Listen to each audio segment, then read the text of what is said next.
Now it's important for any study about God, the God being, to get this chapter 1 in order, because if not, it becomes very difficult. So there's two ways to go, two directions that people sometimes will be pulled in a study of of any mysticism, any theology, anything to. What Kabbalah really is about is the study of the Torah about God. That's pretty much it. Everything else is an offshoot of that.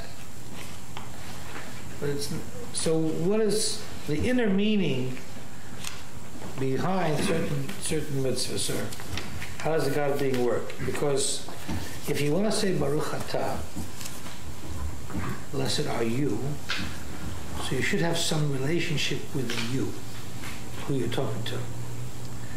But if we don't study about God, then how would you know about Him? So, I was thinking about the only way to really, what does it say on the there's a verse in the Bible, and sometimes it's on the curtain, the parochet of the holy ark that houses the Torah. There's one sentence there, and it says, Da lifnei mi ata omed. Know before whom you stand. It doesn't say believe in before whom you stand. It says know. It requires knowledge. You have to have some information. That's the Kabbalah, the information about God. But it says you should love God. So the Maggid, the successor to the Baal Shem Tov, asks the question, how can God command an emotion? How can God command you to have an emotion? Love strawberry. I like chocolate.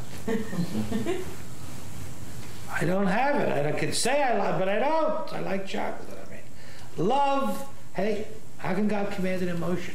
What's that about? It's one of the 613 biblical commandments in the book, Deuteronomy 6:9. And thou shalt love. It's in the imperative. How can you fulfill that? How can God legislate that? Legislate you to have an emotion. Love this. Love. Maggid says, listen, you're looking at it, you have to look at it a different way.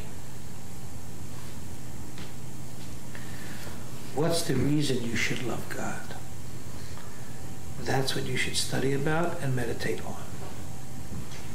Because what does it say in the Bible? Who was the wisest of all men? God gave him the gift of wisdom. King Solomon the wise. He wrote 3 books of the 24 books of the Bible. The second book he wrote was Mishlei. Proverbs, book in the Bible. There it says, Kemayim apanim lapanim, ken lev ha'adam la'adam. Any Israelis here? Somebody who's can correct me on my Hebrew?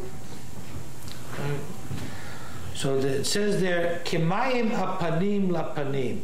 Like when you look at a lake, and your face is looking at that lake, and the lake is clear like a mirror. Whatever expression you have in your face, Kemayim apanim lapanim, it looks back at you the same way, right? That's the way the heart of one person is to another. Whatever way you are putting out, that's what you're getting back. Kemayim apanim lapanim, like the reflection of face in the water. Ken lev ha'adam, likewise is the heart of man la'adam, to his fellow.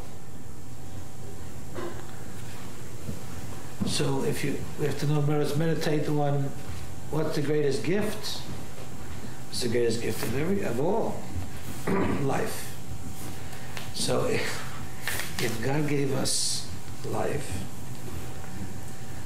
that's something that we take for granted. How do you know we take for granted? Hi, Dana.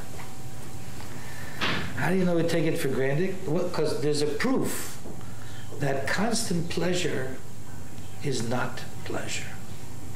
You have an axiom. Ta'anug timidi eino ta'anug. ta'anug means pleasure. Ta'anug tzmidi, continuous pleasure. A no ta'anug is not pleasure. Onig Shabbat. What's the proof for that everybody will agree? Being alive. Kant says that you've most everything. Being alive is the greatest gift. Everybody wants to perpetuate that situation.